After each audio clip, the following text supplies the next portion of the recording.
In a fast-moving environment, with climate change at the top of the agenda, safety, security being a major talking point in light of the geopolitical uncertainties around the world, allied to food and energy security, the world, it would seem, has a number of significant challenges. Challenges that will need to be solved by us, the legacy leaders, but more importantly, by the next generation. This edition of Just Add Water is in support of United Nations World Youth Skills Day on the 15th of July. Today on Just Add Water, we're talking to Savvas Papadopoulos and Sam Coggins from UTM Consultants. Our conversation today focuses on youth skills and what they will need in order to help solve the challenges of today and the future. Good morning, Savvas, and good morning, Sam. Lovely to see you, and thank you for giving up some of your valuable time to talk to us today. So let's kick off here. Can you tell us a little bit about UTM Consultants, the services you offer in the hydrographic survey, ROV and renewables industry? Michael, thank you very much for giving us this opportunity to talk to you about UTM and everything that youth can do in this vast industry. So UTM Consultants, we're a recruiting agency which specializes in the offshore industry. That means that we supply people for the hydrographic survey sector, ROV, AUV, USV, and renewables.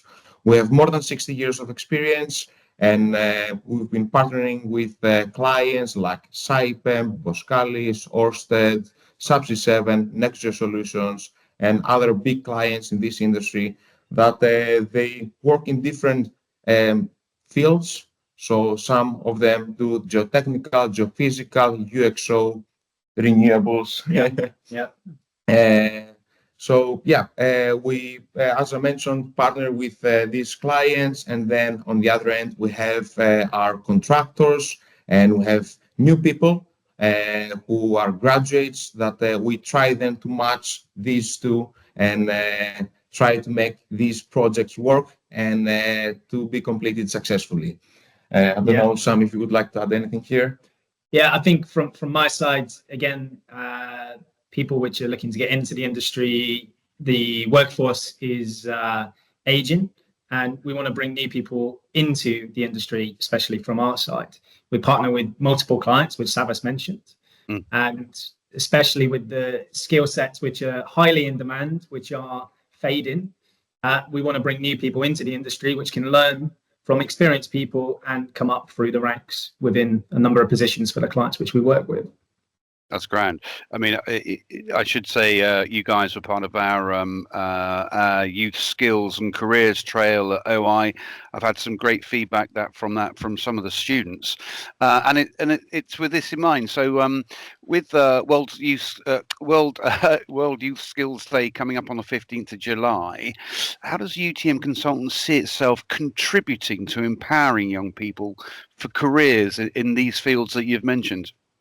Yeah. So from our side, one thing which we have is we have a green skills program that we work with, and within that program, specifically in the renewable industry, is an opportunity for young people from different industries to acquire certain certificates to be able to go offshore.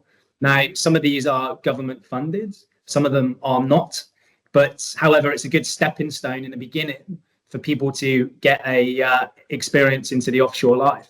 Again, we also partner with a number of clients, which mentioned previously, which do give opportunities to younger people which are looking to get into the industry. And it's something which we take very seriously from our side of the business. Sure. So, I mean, you mentioned your green skills there. Do you have any other specific programs or initiatives aimed at attracting and developing young talent for these industries? I'm thinking, can you point people in the way of internships? Do you have on your books possible mentors? You've spoken about the collaborations that you have, and I'm sure you work with those guys on mentoring and internships, and then relationships with universities. Does this fit in with your ethos as well? Michael, yes, I would say I'll start from where you left before that. You had good feedback from students at the exhibition in London, OI. So, first of all, when people come to us, we will give them all the information they need. We'll try to explain to them how they can get into the industry. However, I believe when you are doing a hydrographic bachelor degree, you're already in this direction. You know where you're going. However, there are people who are geophysicists, geologists that they don't know they can actually go offshore, work on vessels, conduct surveys. So mainly, I would say these people and then a little bit more insight about this industry. So yeah, we provide all the information. We help students amend their CVs, format them in a way that they will look good to the clients that they want to apply for graduate roles or just a junior role. And we consult them. That's why the name UTM Consultants. We're not just an agency. We consult people how they can get their first job or how they can develop in their careers. Okay, so in your experience then, I mean, just thinking about that, what are some of the biggest challenges that young people face when entering these fields, and how can those challenges be addressed? We're discussing this with Sam earlier, Yeah. and we said that it's mainly that the industry is so busy and there is lack of professionals, which means that our clients mainly want professionals, so people with Right. experience. They can hit the ground running and start doing the. Yeah. Yeah, I understand entirely. Yes. But yeah, because it's so busy, definitely they have to give the opportunity to new people, to juniors, and that's the way into the industry. Yeah, it's definitely a challenging industry at the moment, and as Savvas said, clients want people with experience. And that's not always the case. What we're looking to do, again, which is slightly different, is bring younger people into the industry by partnering with clients. Clients are doing apprenticeships as well, so we're pushing everyone who's looking to do an apprenticeship into certain clients we work with to upskill and get experience with clients.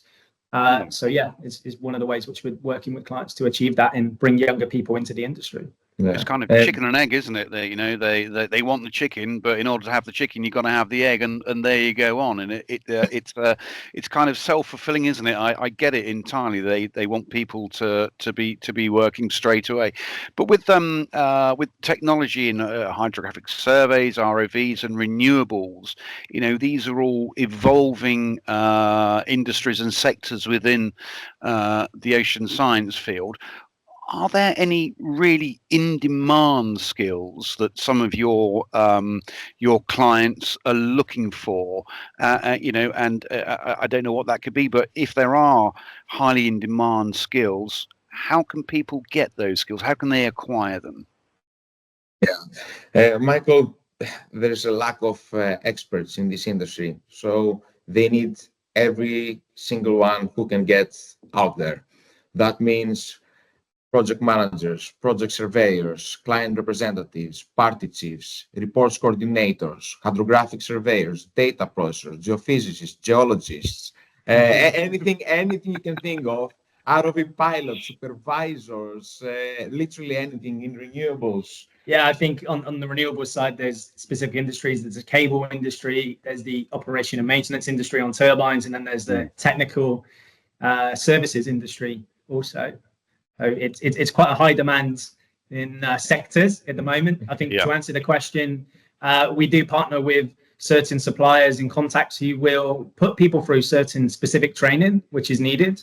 So again, there's good opportunity for people across all fields to be involved with that. Specifically, where we're based in the UK, we have a number of good partners and partnerships with different suppliers, which will help people go through certain training aspects to increase their skill sets and be more attractive to clients we work with.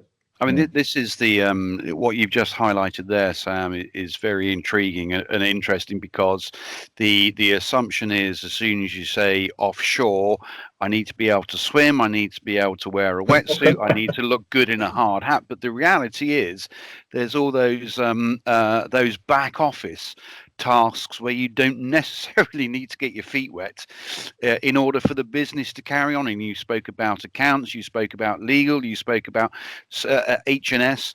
there is so much more behind. It's like the iceberg, isn't it? What we see on top of the guys and the girls in the hard hats out there doing it, but underneath that there's a whole ecosystem of people developing electronics, electricians, scientists who are helping evolve the technology and helping to create those solutions. So I think I think the important message here is you don't have to get your feet wet to be in the market. With that, a fair generalization, right? Yeah, absolutely. I think there's so many different stages of the renewables and offshore wind farms, from the survey side to the beginning to construction, installation, commissioning. And again, there's a whole team which are onshore as well as offshore. And it's the same within the survey industry with Savvas, where you have people working onshore and also offshore and remote as well, which can work anywhere in the world, but be based in a different location, UK, Europe, APAC region, or Americas. Yeah. That's very true, that, isn't it? Yeah. So what advice would you give to young people interested in pursuing careers in hydrography or being an ROV pilot, or and of course entering that renewables market? What do we know there? What can you give? I would say if you're looking for a job that it will keep you busy throughout the years with good salaries, challenging, because if you're offshore, you're working 12 hours a day, 7 out of 7, so you're not having a day off. The offshore industry is well paid and busy market. Do you think the ever-evolving energy sector is a stable industry? It's one of the fastest growing sectors in the world. Yeah. And for people to be included in that sector is incredible. I think advice which we can give is for people to attend exhibitions such as OI, which has been previously, and again, get in touch. Yeah, contact us. Yeah, with UTM, we're here to support across the whole supply chain. We work in all different sectors, as mentioned, survey, renewable industry, and we're very happy to support young people coming into the industry and give advice where it's needed. Yeah. We also do attend job fairs, so we're also happy to direct people and give different advice, and happy to share more details after about which next one we'll be at. Yeah. Great stuff. Okay, so what have we learned today then? We've learned that it's a really fast growing dynamic sector. We've learned that you don't necessarily need to be getting your feet wet in order to be in the sector. We've spoken about the importance of renewables, and of course, as we go out of legacy energy sources and into renewables, there's going to be some skills there that are transferable. And we've heard talk of the skills passport to allow skills to be upskilled into. So that offers legacy employees, kind of my age, dare I say it, enables them to also transition into the new and trendy sectors. Okay, so looking ahead then, are there any trends that you've spotted that our audience need to be aware of in these industries? So we've spoken about renewables, we've spoken about transferable skills, but what trends have you seen underlying, or have we covered everything? Up to you. Let me know. Yeah. The only thing, Michael, that I would like to add, because I can see on your background some of our clients, and I thought since COVID and because of COVID, a lot of our clients started also offering remote work. So if you're a data processor, you can process data remotely from your home. If you're a hydrographic survey, they've got their AUVs, USVs, and these are piloted, and then also you collect the data remotely. An example is Ocean on your background on this one. So for people who are worried or scared to go offshore, that's another option, the remote work. However, it's always good if you go offshore. Also, a lot of clients are trying to automate procedures, and to do that, they will definitely need survey engineers to install everything on these small vessels that they're operating autonomously, and they're unmanned. But at the same time, they're operating like if you're drilling, you definitely need people on that vessel. Yeah, it's absolutely true. Hey, listen, guys, it's been a pleasure to talk to you this morning. I do look forward to working with you guys in the future. So just to sum up there, that was great. Remote work, of course, there is so much around. I mean, I work remotely from the office a number of days a week. It doesn't interrupt my productivity or anything, and arguably because of the lack of distractions, you get a bit more done.